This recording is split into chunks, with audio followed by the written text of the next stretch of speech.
நம்ம சும்மா உட்காரும்போது சும்மா உட்காந்துருக்கோம் அப்படின்னா நம்ம கை கால்களை சேர்த்து வச்சுருக்கிறது நல்லது. அப்போ வந்து மனசில் வந்து தேவையில்லாத எண்ணங்கள் வராது. அது வந்து ஒரு உண்மையான சும்மா தானே உட்காந்துருக்கோம், ஒரு ஓய்வாக தானே உட்காந்துருக்கோம். அந்த நேரத்தில் நீங்கள் வீட்டில் படுத்துருக்கலாம். அந்த நேரத்தில் நீங்கள் எப்படி இருக்கணும், ஒரு காலுக்கு மேலே இன்னொரு காலை போட்டுட்டு படுத்துருக்கும்போது ஒரு காலுக்கு மேலே இன்னொரு காலை போட்டுட்டு படுக்கலாம். கையை சேர்த்து வைக்கலாம்.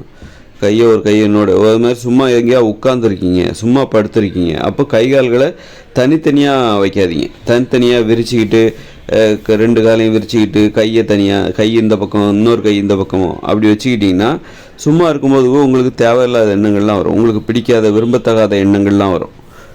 அதுக்கு பதிலாக நீங்கள் என்ன பண்ணணும் அப்படின்னா ரெண்டு காலையும் சேர்த்து வச்சுக்கலாம். படுத்துருக்கீங்க, சும்மா படுத்துருக்கீங்க அப்படிங்கும்போது ரெண்டு காலையும் சேர்த்து வச்சுக்கிங்க. ரெண்டு கையையும் வந்து ஒரு மார்பு மேலே இல்லை வயிற்று மேலே வச்சுட்டு ரெண்டு கையும் ஒன்றா வச்சுருங்க. அப்போ மனசில் வந்து தேவையில்லாத எண்ணங்கள் வரவே வராது, வருவதற்கு வாய்ப்பே கிடையாது. ஏன்னா ஒற்றுமைங்கிறது என்னென்னா, ஒற்றுமை இல்லாத போது தான் நமக்கு வந்து தேவையில்லாத எண்ணங்கள்லாம் வரும். ஒற்றுமைங்கிறது என்னென்னா நமது கை கால்களுடைய ஒற்றுமை தான். ஒவ்வொரு கையும் ரெண்டு கை இருக்குன்னா ரெண்டு கையும் தனித்தனி தான், தனித்தனி நபர்கள் போல தான். ரெண்டு காலும் தனித்தனி நபர்கள் போல தான். அப்போ ரெண்டு கை ரெண்டு கால் மொத்தம் 4 நபர்கள். இவங்க வந்து 4 நபர்கள். அப்புறம் வாயை வந்து மூடி வச்சுருக்கணும். தனியாக இருக்கீங்க, சும்மா இருக்கீங்க அப்படிங்கும்போது நீங்கள் வாயை திறந்து 2 உதடும் விரிஞ்சிருக்கக்கூடாது. 2 உதடும், ஒரு உதடும் இன்னொரு உதடும் ஒரு உதடும் இன்னொரு உதடும் தனித்தனி நபர்கள் தான். அப்போ மொத்தம் 6 நபர்கள். அதாவது 2 கால், 2 கை, 2 உதடு. இப்படி நீங்கள் தனியாக இருக்கிறீங்க, சும்மா உட்காந்துருக்கீங்க அப்படிங்கும்போது 2 காலையும் சேர்த்து வச்சுக்கோங்க. 2 கையையும் ஒரு கை இன்னொரு கையோட படுற மாதிரி வச்சுக்கோங்க. அது மாதிரி உதடு, வாயை திறந்து வைக்காதீங்க. இப்போ மொத்தம் 6 நபர்கள். ஒரு உதடு, இவங்க மேல் உதடு ஒரு நபர், கீழ் உதடு ஒரு நபர். ஒரு பக்கம் வலது கால் ஒரு நபர், இடது கால் ஒரு நபர், வலது கை ஒரு நபர், இடது கை ஒரு நபர், மொத்தம் 6 நபர். இவர்கள் ஒற்றுமையாக இருந்தால் மனசில் தேவையில்லாத எண்ணங்கள் வராது. இவர்கள் அதாவது சும்மா இருக்கும்போது நம்ம வேலை செய்யும்போது நம்ம வேலையை தான் செய்வோம், வேலையில் நம்முடைய கவனம் போயிடும். நம்ம ஒரு வேலை செய்கிறோம் அப்படிங்கும்போது நம்முடைய கவனம் வேலையில் போயிடும். அதனால் சும்மா இருக்கும்போது நமக்கு தேவையில்லாத எண்ணங்கள் வருகிறது, அருவருப்பான எண்ணங்கள், குற்ற உணர்வுகள், நம்மளை வந்து பயமுறுத்துகிற மாதிரியான எண்ணங்கள்லாம் வரும், வினோதமான கற்பனைகள்லாம் வரும். இதை எப்படி தடுக்கிறது சும்மா இருக்கும்போது அப்படின்னா, அந்த மாதிரி கால்களை சும்மா இருக்கும்போது நீங்கள் சும்மா படுத்து கிடக்குறீங்கன்னா காலை சேர்த்து வச்சுக்கோங்க. கையை வந்து ஒன்றோட ஒன்று தொடுற மாதிரி வச்சுக்கோங்க. வாயை திறந்து வைக்காமல் வாயை மூடி வச்சுக்கோங்க. இப்போ வந்து இது வந்து ஒரு ஒற்றுமை, ஒன்றோடு ஒன்று தொடர்பு ஏற்படுகிறது. இது ஒரு ஒற்றுமை. 2 கைகளும் ஒன்றா தொடுற மாதிரி வைக்கும்போது 2 கைகளும் ஒற்றுமையாக இருக்குது. கால்கள் ரெண்டும் தனித்தனியாக இல்லாமல் 2 காலும் ஒன்றோட ஒன்று வைக்கும்போது 2 கால்களும் ஒன்றுபட்டு இருக்குது, ஒற்றுமையாகி விடுகிறது. அது மாதிரி உதடும் வந்து தனித்தனியாக திறந்துடலாமல் லைட்டாக மென்மையாக ஒன்றோடு ஒன்று படுற மாதிரி வாயை மூடி இருக்கும்போது அதுவும் ஒற்றுமையாகி விடுகிறது. அப்போ வேறு வழியே இல்லை, மனசு கட்டுப்பட்டு விடும். மனசில் தேவையில்லாத எண்ணங்கள் வரவே வராது. நீங்கள் தியானம் செய்வதற்கு பதிலாக, தியானங்கிறது எந்தவித எண்ணங்களும் மனசில் ஏற்படாமல் செய்வது தான் தியானம் என்பது. அதை விட இது பண்ணிட்டு போகலாம். அதாவது மனசில் எண்ணங்கள் வரதான் செய்யும், ஆனால் தேவையில்லாத எண்ணங்களை தவிர்த்து விட்டால் போதுமானது தானே. தேவையில்லாத எண்ணங்கள்னால்தான் தியானமே பண்ணுறாங்க. தேவையில்லாத எண்ணங்களை எப்படி தவிர்ப்பது? மனசில் கண்ட எண்ணங்களை வந்து போகுது, இதை எப்படி தவிர்ப்பது அப்படின்னு சொல்லிட்டு ஒட்டுமொத்த எண்ணங்களையும் கொசு மூட்டைப்பூச்சிக்கு பயந்து போய் வீட்டை கொளுத்துற மாதிரி இவங்க வந்து என்ன பண்ணுறாங்க, தேவையில்லாத எண்ணங்கள்லாம் வந்துக்கிட்டே இருக்குது, எண்ணங்கள் வேகமாக வந்துக்கிட்டே இருக்குது அப்படின்னு சொல்லிட்டு என்ன பண்ணுறாங்க, ஒட்டுமொத்தமாக எண்ணங்களே நிறுத்துக்கிற மாதிரி தியானம் பண்ணுறாங்க. அதனால் வந்து அதுக்கு பதிலாக நீங்கள் என்ன பண்ணலாம் அப்படின்னா, இந்த மாதிரி கை கால்களை தனியாக உட்காந்துருக்கீங்களா, நீங்கள் படுத்துட்டு எதையோ யோசிச்சுட்ருக்கீங்க, அப்போது உங்கள் மனசில் தேவையில்லாத எண்ணங்கள் வரக்கூடாது. நீங்கள் படுத்துட்டு சும்மா யோசிச்சுட்ருக்கீங்க அப்படிங்கும்போது அப்போ கூட உங்களுக்கு பயனுள்ள எண்ணங்கள் வரணும், தூய்மையான எண்ணங்கள் வரணும். அப்படின்னா இந்த கை கால்களை சேர்த்து வச்சுக்கோங்க. அது படுத்துருக்கீங்க, அப்போ கை கால்கள் ஒன்று தொடுற மாதிரி வச்சுக்கோங்க. தொட்டாலே போதுமானது. ஒரு கால் மேலே இன்னொரு கால் போட்டு வைக்கணும் அப்படின்லாம், ஒரு கால் இன்னொரு கால் தொடுற மாதிரியே வச்சுட்டாலே போதுமானது. அது மாதிரி ஒரு கை இன்னொரு கையை தொட்டுட்டு இருக்கிற மாதிரி, அது மாதிரி வாய் வந்து திறந்து இல்லாமல் மூடி இருக்கணும். இந்த 3ஐயும் பண்ணிட்டாலே உங்களுக்கு தேவையில்லாத எண்ணங்கள் வரவே வராது. உங்களுக்கு விரும்பத்தகாத எண்ணங்கள், உங்களை பயமுறுத்துகிற மாதிரியான எண்ணங்கள், அல்லது அளவுக்கு அதிகமான கோபத்தை வெளிப்படுத்துகிற மாதிரியான எண்ணங்கள் வரவே வராது. உங்களுக்கு தேவையில்லாத எண்ணங்களே வராது, தூய்மையான எண்ணங்கள் தான் வரும். நீங்கள் இதை செஞ்சு பாருங்கள். தியானத்தை விட இது ரொம்ப ஈஸி, எளிது. ஏன்னா நம்மலாம் வந்து மனசு வந்து ஒரு நோய், அது அது வந்து கட்டுப்பாட்டிற்குள் வைத்துக்கொள்ள வேண்டும். அது இல்லாமல் நம்மளால் வந்து நமக்கு பாதுகாப்பு கிடையாது. மனித உயிர்களாக மாறியதற்கே இந்த மனம் எனும் நோய் தான் காரணம். இந்த நமது உடல் நம்ம விலங்குகளாக குரங்குகளாக இருந்தோம். அப்போ வந்து மனம் எனும் நோய் ஏற்பட்டுச்சு. அப்போ உடலில் ஏற்பட்ட மாற்றம் தான் இன்றைக்கி மனித நிலையாக மனித உயிர்களாக நாம் வாழ்ந்து கொண்டிருக்கிறோம். மனித உயிர்களாக வாழ்வதால் தான் நம்ம நிறைய பாதுகாப்பை அனுபவித்து கொண்டிருக்கிறோம். இல்லைன்னா நம்ம என்ன பண்ணுவோம், மனித உயிர்களாக வாழவில்லை, நம்ம மனம் எனும் நோய் ஏற்படவில்லை அப்படின்னா நம்ம என்ன பண்ணுவோம், குரங்குகளாக விலங்குகளாக காடுகளில் வாழ்ந்து பிற புலிகளுக்கும் சிங்கங்களுக்கும் சிறுத்தைகளால் நம்ம வேட்டையாடப்பட்டு கொடூரமாக கொல்லப்பட்டிருப்போம். கொடூரமாக தினம் தினம் கொல்லப்பட்டு கொண்டே இருந்திருப்போம். இன்றைக்கி நம்ம மனித உயிர்களாக மாறியதால் தான் பாதுகாப்பாக வாழ்ந்து கொண்டே இருக்கிறோம். அதனால் மனம் எனும் நோய் நமக்கு தேவை. அது ஒரு நோய். அதை வந்து எப்பவும் நம்ம கட்டுப்பாட்டிற்குள் வைத்துக்கொள்ள வேண்டும். அது என்னமோ இயல்பாகவே கட்டுப்படுத்தப்பட்ட நிலைக்கு வந்துவிடும். இப்போ வந்து தொடர்ந்து எண்ணங்கள் கனவுகள் வந்துக்கிட்டே இருக்குது, நினைவுகள் வந்துக்கிட்டே இருக்குது, எண்ணங்கள் வந்துக்கிட்டே இருக்குது. அப்படின்னா என்ன அர்த்தம் அப்படின்னா மனசு கட்டுப்பாட்டுக்குள்ளே இல்லை. அதை கட்டுப்பாட்டிற்குள் வைத்து கொள்வதற்காக தான் இவ்வளோ காலம் நம்ம பயணித்து கொண்டு இருக்கிறோம். மனம் நம்ம எப்போ நோய் ஏற்பட்டுச்சோ அப்போவே இருந்து அப்புறம் அந்த நோய் வந்து முதல்ல ஆரம்பத்தில் வந்திருக்கும். அப்புறம் அந்த நோய் வந்து படிப்படியாக அதிகரித்து ஒரு முழுமையான நிலையை எட்டியிருக்கும். முழுமையான நிலை எட்டிய பிறகு இப்போ படிப்படியாக அது அதை கட்டுப்படுத்துவதற்கான வழிமுறைகளை நாம் தேடிப்போம். இப்படி பல்வேறு நிலைகளை அது கடந்து தான் இன்றைக்கி நாம் முயன்று கொண்டு இருக்கிறோம். இன்றைக்கி வந்து அதை கட்டுப்படுத்துவதற்கான முயற்சியில் இருக்கும். ஃபஸ்ட்டு வந்து ஒரு நோய் வரும். இப்போ வந்து ஒரு சுகர் நோயோ ஒரு சர்க்கரை நோயோ அல்லது ஒரு கேன்சரோ வருதுன்னு வைங்க. ஃபஸ்ட்டு ஆரம்பத்தில் சாதாரணமாக ஆரம்பிக்கும். அப்புறம் அது ஒரு முற்றிய நிலைக்கு போகும். அவ்வளோதான், அது முழுமையாக வளர்ச்சி அடைந்து விடும். அதன் பிறகு இது அதுபோல் தான் மனங்கிறதும் அப்படி தான். ஃபஸ்ட்டு ஆரம்பிச்சிருக்கு, அப்புறம் அந்த மனம் எனும் நோய் முழுமையடைந்த ஒரு நிலையை அடையும். அதன் பிறகு மனம் எனும் நோயை பற்றி மனுஷங்க புரிஞ்சுப்பாங்க. ஓஹோ, மனம் எனும் நோய் இப்படிப்பட்டது. அப்போ இதை வந்து நம்மளால் குணப்படுத்த முடியாது. ஏன்னா மனம் எனும் நோய் நமக்கு தேவை. மனுஷ உயிர்களாக நம்ம வாழ்வதற்கு, பாதுகாப்புடன் வாழ்வதற்கு, மனித உயிர்களாக வாழ்வதற்கு மனம் எனும் நோய் தேவை. அப்போ அதை வந்து முற்றிலும் குணப்படுத்தவும் கூடாது, குணப்படுத்தவும் முடியாது என்பது நல்ல விஷயந்தான். அதே நேரத்தில் அதை கட்டுப்பாட்டிற்குள் வைத்துக்கொள்ள வேண்டும். ஏன் குணப்படுத்த முடியாதுன்னா, நமது உடலில் ஏற்பட்ட மாற்றம் இருக்குல்ல, இது வந்து இன்றைக்கி நாம் நிமிர்ந்து 2 காலால் நடக்கிறோம். ஏன்னா நம்ம குரங்குகளாக இருந்தால் 2 கால் 2 கைகளால் தான் நடந்திருப்போம். ஆனால் நம்ம என்ன பண்ணுறோம், அதுதான் நம்முடைய இயற்கை விதி என்ன சொல்லுதுன்னா, நீ இப்படி தான் நடக்கணும், நீ ஒரு குரங்கு, நீ வந்து 2 கால் 2 கையால் தான் நடக்கணும் அப்படின்னு இயற்கை விதிமுறை நமது மூளையில் எழுதப்பட்டிருக்கும். நாம் என்ன பண்ணுறோம், அந்த மூளையை நமக்கு நோய் ஏற்பட்டதுனால அந்த விதிமுறையை நம்ம வந்து மீறுகிறோம். இல்லை, நான் 2 காலால் தான் நடப்பேன், எனக்கு அது இன்னும் சௌகரியமாக இருக்குது அப்படின்னு சொல்லிட்டு அது என்ன பண்ணுது, இயற்கை விதியை மீறிய ஒரு மாற்றம், ஒரு நிகழ்வு நமது உடலில் நடைபெறுகிறது. இப்போ 2 காலால் நடக்கிறோம், 2 கை இப்போ சும்மா இருக்குது. கையை வச்சு நம்ம வேறு வேலைகளை செய்துக்கிறோம், காலை வச்சு நடக்கிற வேலையை கால்கள் செய்கிறது. மனித உயிர்கள் பாதுகாப்பாக வாழ்வதற்கு திட்டமிடுகிற பண்பு ரொம்ப முக்கியமாக இருக்குது. திட்டமிட்டு வாழ்வது, அதுதான் மனித உயிர்களோட பாதுகாப்புன்னா என்ன அப்படின்னா, இப்போ வந்து நம்ம காடுகளில் வாழும்போது, குரங்குகளாக விலங்குகளாக வாழும்போது, மனம் எனும் நோய் ஏற்படாத காலகட்டங்களில் நாம் வாழும்போது நமக்கு ஏற்பட்ட பாதுகாப்பின்மை எப்படிப்பட்டது அப்படின்னா, நமக்கு தினசரி உணவு என்பது மிகப்பெரிய அது மாதிரி பிற உயிரினங்கள் நம்ம வேட்டையாடும். உணவு தேவை என்பது தினம் நம்ம போய் எங்கேயாவது தேடணும். அது வந்து ஒரு பாதுகாப்பின்மை.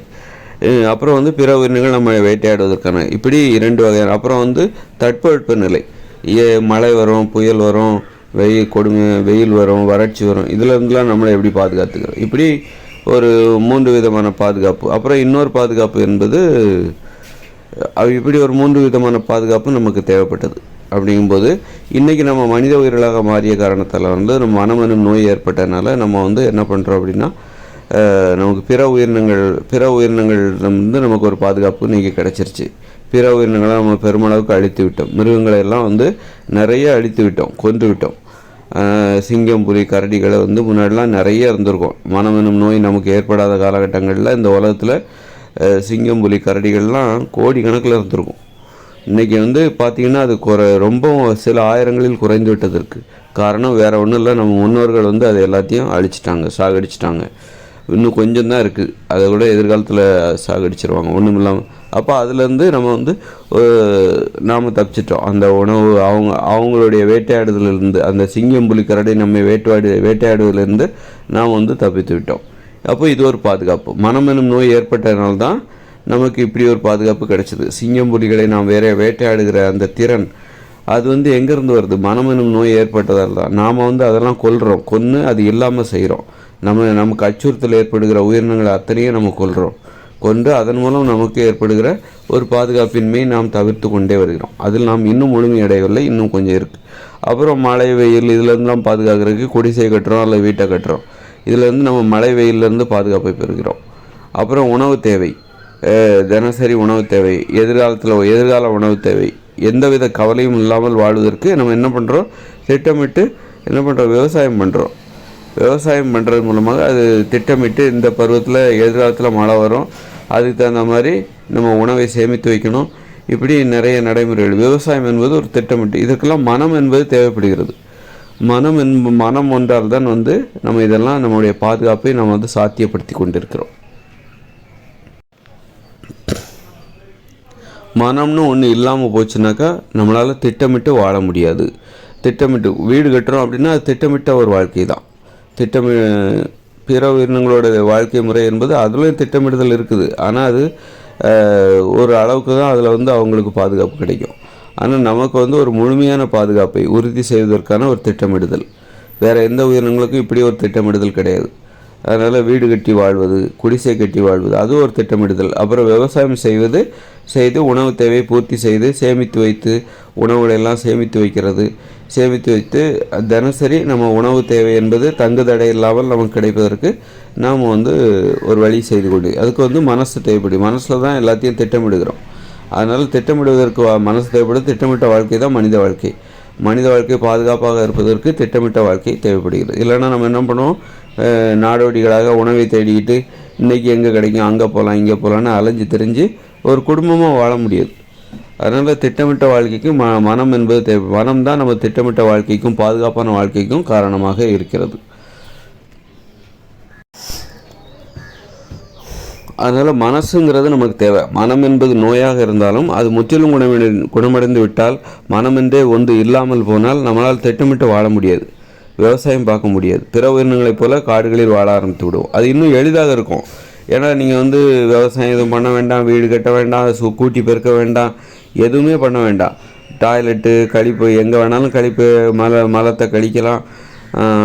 எங்கேயா உணவை தேடி அலைஞ்சிக்கிட்டே இருப்போம். பிற உயிரினங்கள் நம்மளை வேட்டையாடும். ஆனால் நம்ம வாழ்க்கை முறை எளிதாக இருக்கும்.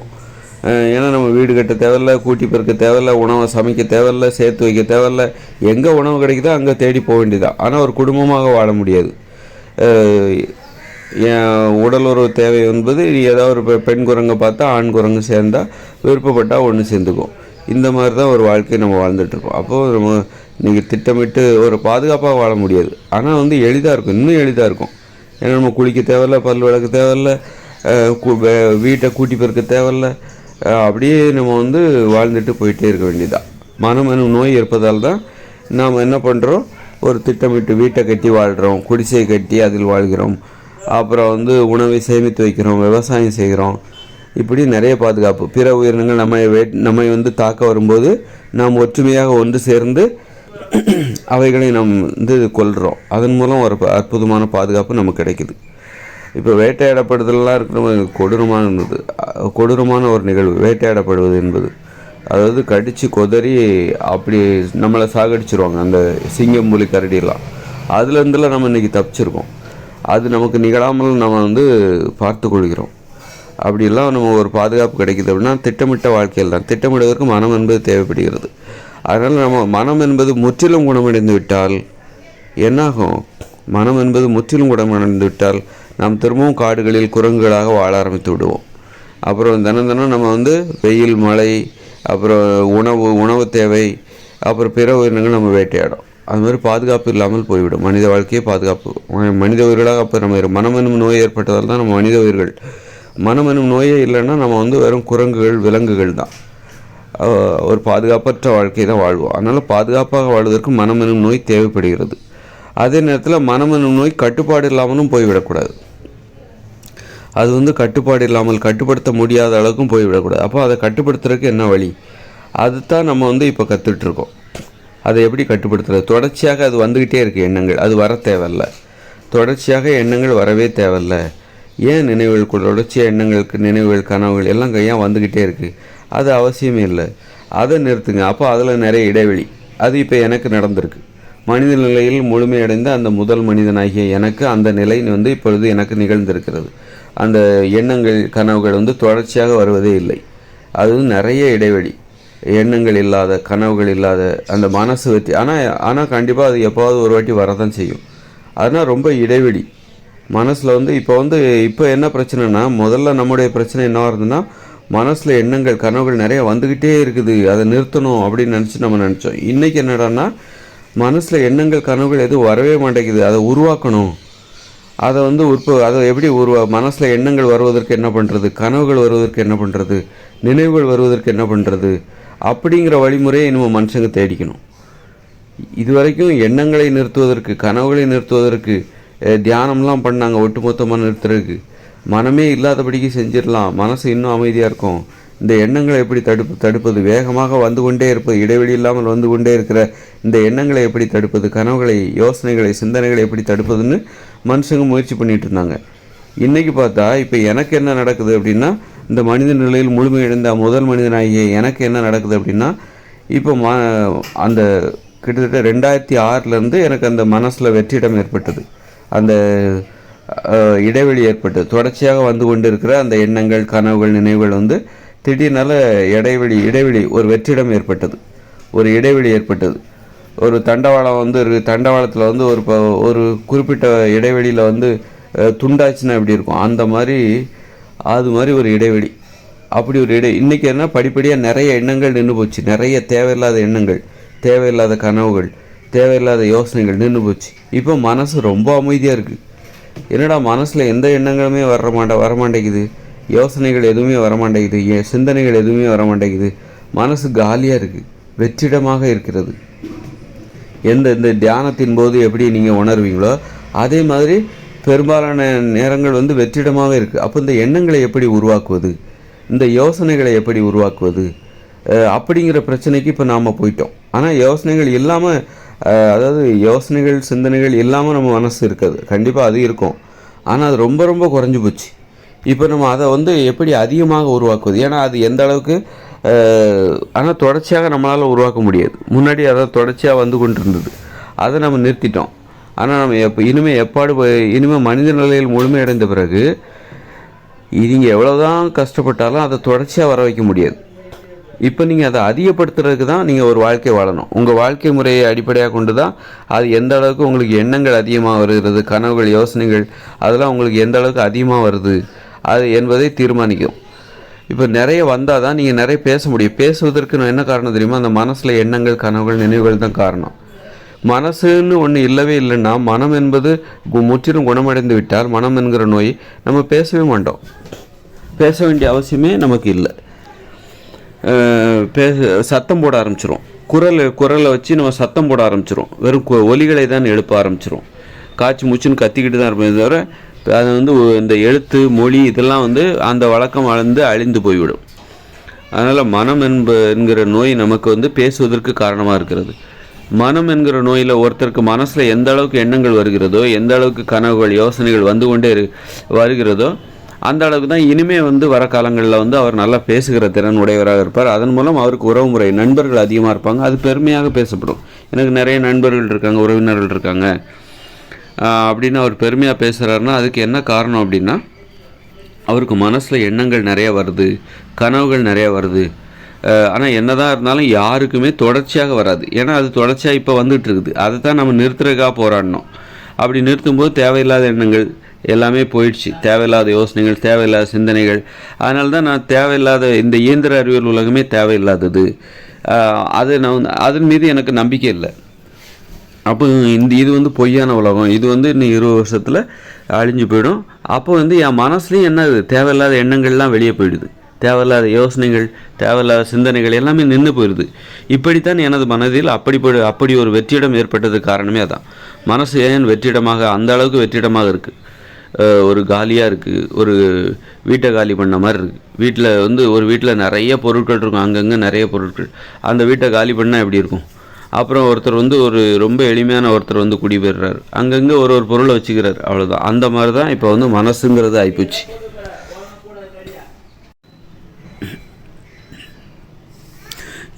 இனிமே அந்த மாதிரி மனசு நிறைய வெற்றியிட வந்து போச்சு. அப்படி இருக்கும்போது இனிமேல் வர காலங்களில் இனிமேல் அடுத்த தலைமுறை 2023 அப்புறம் பிறக்கிற குழந்தைகள் அவங்களுடைய மனசு எப்படி செயல்படும் அப்படின்னா, எண்ணங்கள் எல்லாம் வந்து அதிகமாக வரவே வராது, வெற்றிடமாக இருக்கும். அப்படி இருக்கும்போது அவங்களுக்கு என்ன பிரச்சனைனா, நிறைய கனவுகள் வரணும், யோசனைகள் வரணும், அப்போ தான் நிறைய பேச முடியும், இந்த திட்டமிட முடியும். திட்டமிடுவதற்கு மனம்தான் காரணம். அதனால் திட்டமிட முடியும், யோசனைகள் வரும், சிந்தனைகள் வரும், கனவுகள் கற்பனைகள் வரும். அப்போ தான் நிறைவேற்ற பேசணுங்கிற எண்ணமே வரும். பேசுகிற வழக்கத்துக்கு அது தேவைப்படுகிறது. ஒருத்தர் நல்லா பேசினார்னா அவருக்கு நிறைய உறவினர்கள் இருப்பாங்க, நண்பர்கள் இருப்பாங்க. உறவினர்கள் தான் ஒரு மனசு வந்து பலமாக இருப்பதற்கு என்ன காரணம், நமக்கு எத்தனை உறவினர்கள் இருக்காங்க, எத்தனை நண்பர்கள் இருக்காங்க என்பதற்கு காரணமாக இருக்கிறது. அதனால் வந்து அந்த பேசுவது மனசு, அதோட இயக்கம், அது இனிமேல் வந்து மனம் சார்ந்து நாம் சந்திக்கக்கூடிய பிரச்சனையே வேறு மாதிரியாக இருக்கும். இதுவரை வேறு மாதிரி இருக்குது. மனசில் இருக்கிற எண்ணங்களை எப்படி நிறுத்துறது, தேவையில்லாத எண்ணங்கள்லாம் நிறுத்துறது, அமைதியை எப்படி ஏற்படுத்துவது அப்படின்னு சொல்லிட்டு நம்ம தியானம்லாம் பண்ணோம் ஒட்டும். அப்புறம் தியானத்துலேருந்து விடுபட்டால் பழையபடி அதே மாதிரி வந்துடுது.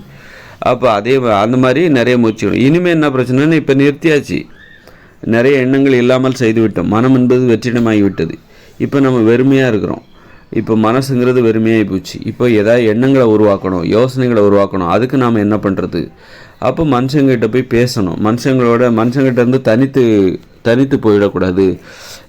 அதாவது சச்சரவுகளை ஏற்படுத்தணும், இடையூறு ஏற்படுத்தணும், ஒருத்தர் டிஸ்டர்ப் பண்ணணும். உரிமையோடு உறவுமுறை அடிப்படையாக கொண்டு பிடித்தமானவர்களை இடையூறு செய்து வாழ வேண்டும். பிடித்தமானவர்களை அவங்கள வந்து எப்படி அவங்கள வந்து சந்தோஷப்படுத்தணும், அல்லது வந்து அவங்களோட சண்டை, போட்டி, பொறாமை, பழி வாங்குறது, இதெல்லாம் எளிமையான முறைகளில் இனிமேல் நம்ம கடைபிடிக்கணும். அப்போ மனது வந்து இடையூறு செய்யப்படும், பிறரால் இடையூறு செய்யப்படும். அப்போ தான் நீங்கள் வந்து யாருடைய இடையூறு இல்லாமல் நீங்கள் தனித்து இந்த மாதிரியான நான் இப்போ மனித நிலையில் முழுமையடைந்து விட்டேன். இப்போ நான் வந்து என்னை யாரும் இடையூறு செய்யக்கூடாது. நான் ஒரு காட்டுக்கு போயிட்டேன்னு வச்சுக்கோங்க, அல்லது காட்டுக்கோ அல்லது ஒரு ஊரில் நான் மட்டும்தான் இருக்கிறேன் அப்படின்னா, என்கிட்ட வந்து யாருமே வந்து மனுஷங்களே இல்லைங்க, நான் மட்டும்தான் இருக்கிறேன் அப்படின்னா, என் மனசு வந்து யாராலையுமே இடையூறு செய்யும். எனக்கு வேலைக்கு சாப்பாடு எல்லாமே ரெடி பண்ணிட்டேன், ஒரு வருஷம் நான் வாழ்கிறேன் அந்த மாதிரி. அப்போ யாருமே என்னை இடையூறு செய்யலை அப்படின்னா என் மனசு வந்து அமைதியாக இருக்கும். ஏன்னா நான் யாருக்கும் பதில் சொல்ல வேண்டிய அவசியம் இல்லை, அது என்ன சொல்லணும்னு யோசிக்க வேண்டிய அவசியம் இல்லை, நாளைக்கு என்ன செய்யணுங்கிறத யோசிக்க வேண்டிய அவசியம் இல்லை, திட்டமிட வேண்டிய அவசியம் இல்லை, எல்லாமே எனக்கு இருக்குது, நான் தனியாக இருக்கிறேன். அப்போ மனசில் வந்து எண்ணங்கள் எதுவுமே வராது, ரொம்ப அமைதியாக இருக்கும். அதுவே நான் ஒரு 10, 15, 20, 100 பேரோடு இருக்கிறேன்னா, அதில் என்னுடைய நண்பர்கள் நிறைய பேர் இருக்காங்க, உறவினர்கள் இருக்காங்க அப்படின்னா அவங்களோட எனக்கு வந்து உறவுமுறை ஏற்படும், சண்டைகள் ஏற்படும். அப்போ மனசு டிஸ்டர்ப் ஆகும், கோபம் வரும், அதை பற்றி நான் யோசிப்பேன். இப்படி உறவுமுறைகள் என்பது இனிமேல் மனதில் உள்ள எண்ணங்களை அதிகரிப்பதற்கு உதவும். அதனால நம்ம குடும்பமாக வாழ்கிறோம்.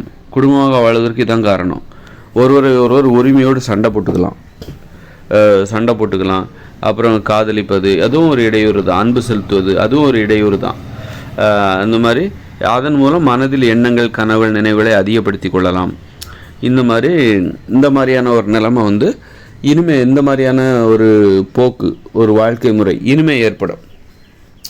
அப்போ நம்ம இந்த விஷயத்தை நம்ம ஏன் சொல்ல வந்தோம் அப்படின்னா, மனசை கட்டுப்படுத்தணும், தேவையில்லாத எண்ணங்களை வரவிடாமல் செய்யணும். அப்படின்னா நீங்கள் தனியாக இருக்கும்போது ஒரு உழைப்பில் விளையாடுறீங்க, அப்போ விளையாட்டை பற்றி யோசிப்பீங்க, அப்போ உங்களுக்கு பிரச்சனை இல்லை. ஒரு விவசாய நிலத்தில் வேலை பார்க்குறீங்க, அப்போது எங்கள் எண்ணங்கள் எல்லாமே ஒரு கட்டுப்பாடு, நீங்கள் என்ன வேலை செய்கிறீங்களோ அதை தான் யோசிக்கும். ஆனால் சும்மா உட்காந்துருக்கும்போது, சும்மா தனிமையில் படுத்திருக்கும்போது உங்களுக்கு தேவையில்லாத எண்ணங்கள் வரக்கூடாது அப்படின்னா நீங்கள் என்ன பண்ணணுன்னா, கை கால்களை சேர்த்து வச்சுக்கோங்க. அப்போது உங்களுக்கு தேவையில்லாத எண்ணங்கள் வரவே வராது. தியானங்கிறது இதுதான். உண்மையிலே சொல்லப்போனால் இதுதான் வந்து இயற்கையான தியானம், நிரந்தரமான தியானம். இந்த நடைமுறை என்றைக்குமே இருக்கும், என்றைக்குமே இது உங்களுக்கு தேவைப்படும். தேவையில்லாத விரும்பத்தகாத அருவருப்பான எண்ணங்கள்லாம் இதன் மூலம் தவிர்க்கப்பட்டுவிடும். கைகால்களை சேர்த்து வைங்க. ஒரு பெண்ணிடம் போகும்போது பணிவாக ஒரு ஆண் பேச வேண்டும். இது வந்து இயற்கை விதிமுறை.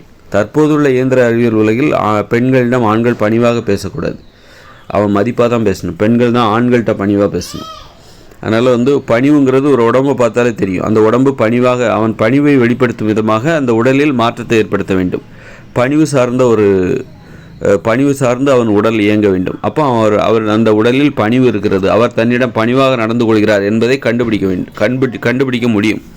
அப்போ ஒரு பெண் வந்து ஒரு பெண்ணிடம் வந்து ஒரு ஆண் பணிவாக நடந்து கொள்ள வேண்டும். இது இயற்கை விதிமுறை. அப்போ வந்து ஒரு ஆண் வந்து அதற்கு தகுந்தாற் போன்று அவன் உடலில் ஒரு பணிவு தெரிய வேண்டும். இந்த மாதிரி ஒரு உடல் எப்படி இயங்குகிறதோ, எப்படி இருக்குதோ, அதுதான் மனசில் ஏற்படுகிற எண்ணங்களையே தீர்மானிக்குது. ஒரு உடம்பை பார்த்து ஒருத்தன் தெனாவட்டாக நடந்து போகிறான், ஒரு பெண்ணிடம் வந்து ஒரு அம்மா கிட்ட ஒரு மகன் வந்து தெனாவட்டாக பேசுகிறான், பணிவு இல்லாமல் பேசுகிறான்னு அவன் உடம்பை பார்த்தாலே தெரிஞ்சுக்கலாம். அப்போது ஒரு உடல் மொழி தான் மனதின் மொழியை தீர்மானிக்கிறது. மனசில் என்ன இருக்குங்கிறத உடம்பை பார்த்தா கண்டுபிடிச்சிடலாம். அப்போது உடம்பு எப்படி இருக்கும், அவன் பணிவாக நடந்துக்கிறான்னா அப்போ மனசுலேயும் பணிவு இருக்குது. அதுதான் நான் சொல்ல வரேன். அப்போ மனதில் உள்ள தேவையற்ற எண்ணங்களை கட்டுப்படுத்த வேண்டும். விரும்பத்தகாத, பிடிக்காத, அருவருப்பான குற்ற எண்ணங்களை கட்டுப்படுத்த வேண்டும். அப்படின்னா அது நிறுத்த வேண்டும் என்றால் நீங்கள் தனியாக படுத்திருக்கும் போது கை கால்களை சேர்த்து வச்சுக்கோங்க. உட்கார்ந்துருக்கீங்க அப்படின்னா கை கால்களை ஒரு காலுக்கு மேலே கால் போட்டு கூட உட்காருங்க. ஆனால் ஒருத்தர் முன்னாடி, ஒன்றை விட பெரியவர் முன்னாடி உட்காரும்போது நீங்கள் கால் மேலே கால் போட்டு உட்கார்றது அது பணிவில்லாத ஒன்றாக தோன்றும். அதனால் அப்படி உட்காருவதை தவிர்க்கலாம். உங்களை விட பெரியவங்க கிட்ட இருக்கும்போது காலுக்கு மேலே கால் போடாதீங்க. 10 பேர் இருக்காங்க, உங்களை விட பெரியவங்க அங்கே இருக்காங்கன்னா அந்த இடத்துல நீங்கள் காலுக்கு மேலே கால் போட்டு உட்காராதீங்க. அந்த மாதிரி அந்த உடல் நிலைகளிலே வந்து பணிவின்மை இருக்குது. இது பணிவான உடல்நிலை, இது பணிவில்லாத உடல்நிலை. அப்போ பெண்கள் காலுக்கு மேலே கால் போடக்கூடாதுன்னா காலுக்கு மேலே கால் போடலாம். ஆண்கள் முன்னாடி தற்போதுள்ள இயந்திர அறிவியல் உலகில் போடாதீங்க. காலுக்கு மேலே கால் போட்டு உட்கார்றதுங்கிறது ஆண்கள் முன்னாடி பண்ணாதீங்க. உங்களை விட சிறியவர்களிடம் நீங்கள் பண்ணலாம். யார் சிறியவர்கள், பெண்களுக்கு யார் சிறியவர்கள்னால் இந்த இயந்திர அறிவியல் உலகில் பெண்களுக்கு தங்களை விட இளமையான பெண்கள்லாம் அவங்களாம் தங்களை விட சிறியவர்கள். ஆனால் இயற்கை விதிமுறைப்படி இந்த இளமையான பெண்கள் தான் பெரியவர்கள். ரொம்ப முதுமை அடைந்த பெண்கள் இருக்காங்களா, அவங்க தான் வந்து சிறியவர்கள், குழந்தைகள், சிறியவர்கள் அப்படிங்கும். அது மாதிரி நம்மளை விட பெரியவங்க, உதாரணத்துக்கு நம்மளை விட பெரியவங்க முன்னாடி நம்ம உடல்நிலையில் பணிவு தெரிய வேண்டும்.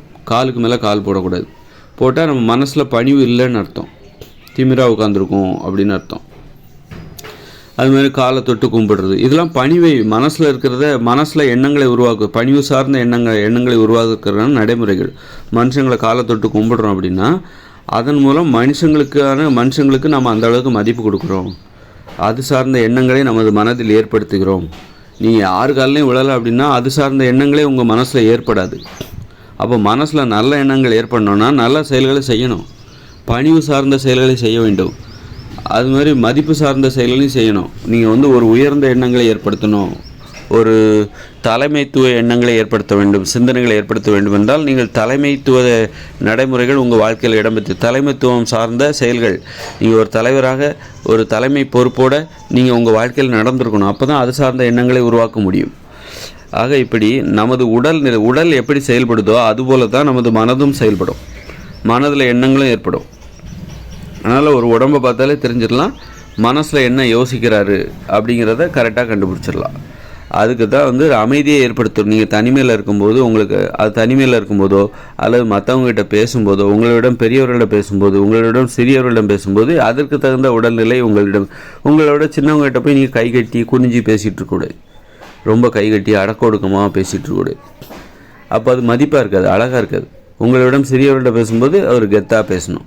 அப்போ வந்து உங்கள் மனசில் வந்து ஒரு நல்ல ஒரு மதிப்பான எண்ணங்கள் இருக்குது அப்படின்னு அர்த்தம். பெண்களிடம் பணிவாக பேசும்போது பெண்கள் ஒரு பாதுகாப்பை உணர்வார்கள். இப்போ வந்து ஒரு பெண்ணிடம் வந்து ஒரு ஆண் தெனாவட்டாக போய் பேசுகிறான், அப்படி ஒரு பணிவே இல்லாமல் பேசுகிறான்னா அந்த பெண்களுக்கு பயம் வந்துடும். இவன் எப்போ வேணாலும் நம்ம மேலே கை வைப்பான், கண்ட இடத்துல கை வைக்கிறதுக்கு வாய்ப்பு இருக்குது அப்படின்னு சொல்லிட்டு பெண்கள் வந்து அது மாதிரி தெனாவட்டா ஒரு பணிவே இல்லாமல் பேசுகிற ஆண்களிடம் வந்து ஒரு பாதுகாப்பின்மையை உணர்வார்கள். அதுபோன்ற ஆண்களிடம் போய் பேசுறதுக்கு விரும்ப மாட்டாங்க.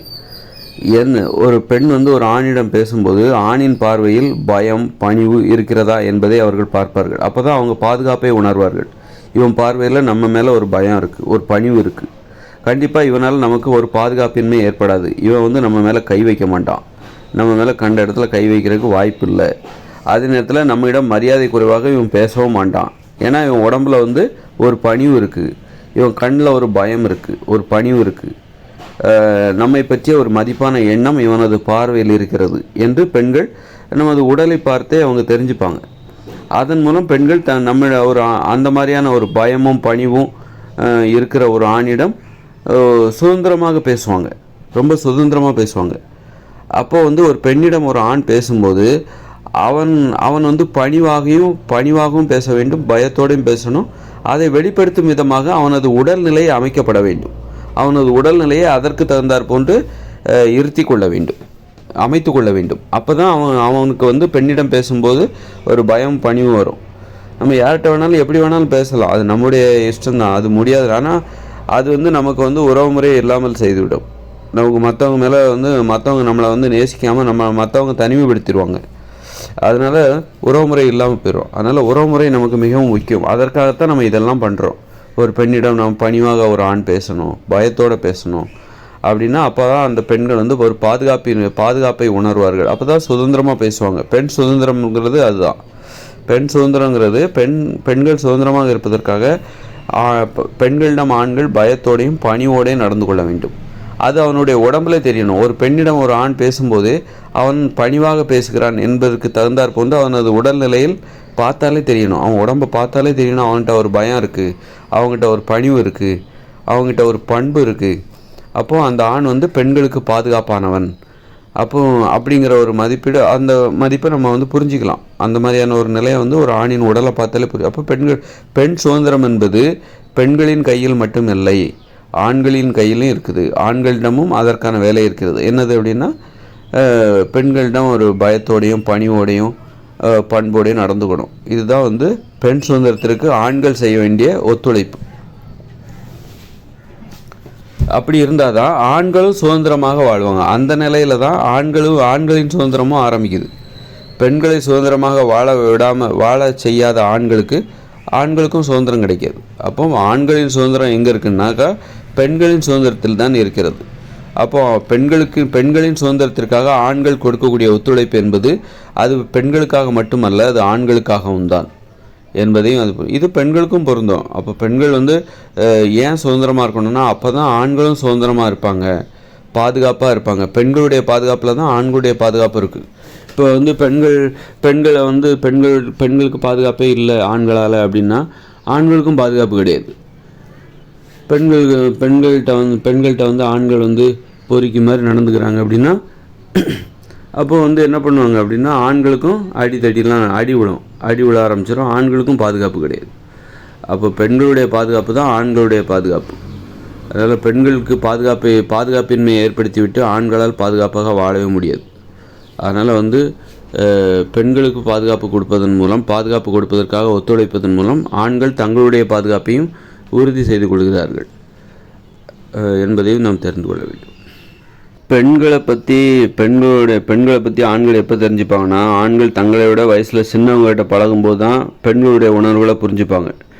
ஏன்னா பெண்கள்னால் பெரியவங்க. இப்போ பெரியவங்களாக ஆண்கள் யார்கிட்ட நடந்துக்கிறாங்க அப்படின்னா தன்னை விட வயசில் சின்னவங்ககிட்ட சின்ன ஆண்களிடம் இவங்க பெரியவர்களாக நடந்து கொள்ளும்போது தான் பெரியவர்களின் பிரச்சனை என்னங்கிறதே அப்போ தான் புரிஞ்சுப்பாங்க. அப்போ பெரியவர்களாக இருக்கிற அந்த பெண்களுடைய பிரச்சனை என்ன, அவர்கள் எதிர்கொள்கிற பிரச்சனை என்ன, அவங்க என்ன எதிர்பார்க்குறாங்க ஆண்களிடமிருந்து. ஆண்கள் பெண்களின் பார்வையில் குழந்தைகள். அப்படி இருக்கும்போது பெண்கள் ஒரு ஆண்களின் பார்வையில் பெரியவர்கள். அப்போ பெண்களை ஆண்கள் எப்போ புரிஞ்சுக்கிறாங்க, பெண்களிடம் ஆண்கள் ஒரு குழந்தைகளாக நடந்து கொள்கிறார்கள்.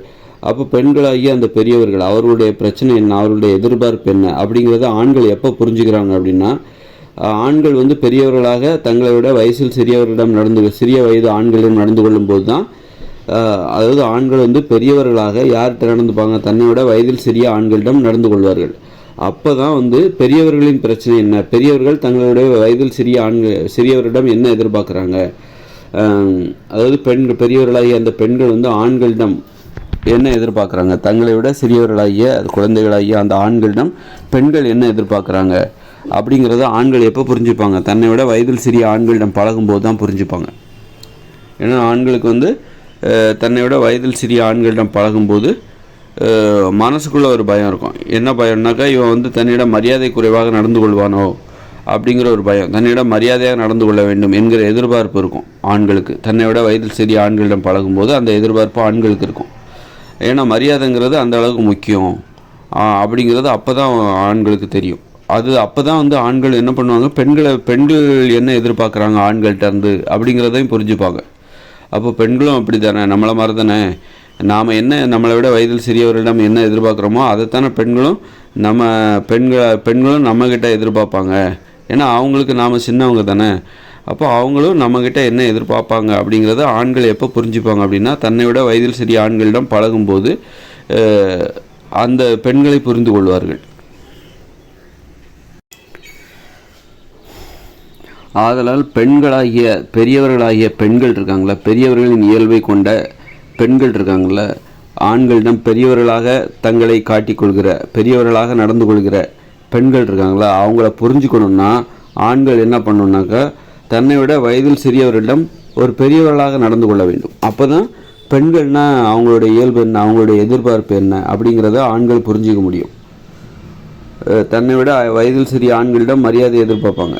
அப்போ அதன் மூலம்தான் அப்போ பெண்களும் அப்படித்தான், ஆண்களாகிய நம்மிடம் வந்து இதைத்தான் எதிர்பார்க்குறாங்க, மரியாதையை எதிர்பார்க்குறாங்க, தன்னிடம் பணிவாக நடந்து கொள்ள வேண்டும் என்று பெண்கள் ஆண்களிடம் எதிர்பார்க்குறாங்க அப்படிங்கிறத, இதெல்லாம் பெண்களை புரிந்து கொள்வதற்கான, பெண்களை வந்து நேரடியாக போய் அவங்ககிட்ட பேசினா புரிஞ்சுக்கிறது அப்படிங்கிறது ஒரு 50% தான். இன்னொரு 50% அது வந்து எங்கே நடக்கும் அப்படின்னா, ஆண்கள் வந்து தங்களை விட வயதில் சிறியவர்களிடம் நடந்து கொள்ளும் பொழுது பெரியவர்களாக தங்களை விட வயது சிறியவரிடம் பெரியவர்களாக ஆண்கள் நடந்து கொள்ளும் பொழுது ஒரு பெரியவர்களின் எதிர்பார்ப்பு எப்படி இருக்கும், பெரியவர்களுடைய மனநிலை எப்படி இருக்கும் அப்படிங்கிறத ஆண்கள் புரிஞ்சுப்பாங்க. அதன் மூலம் பெண்களை முழுமையாக புரிந்து கொள்வதற்கு அந்த அணுகுமுறை ஆண்களுக்கு கண்டிப்பாக தேவைப்படுகிறது.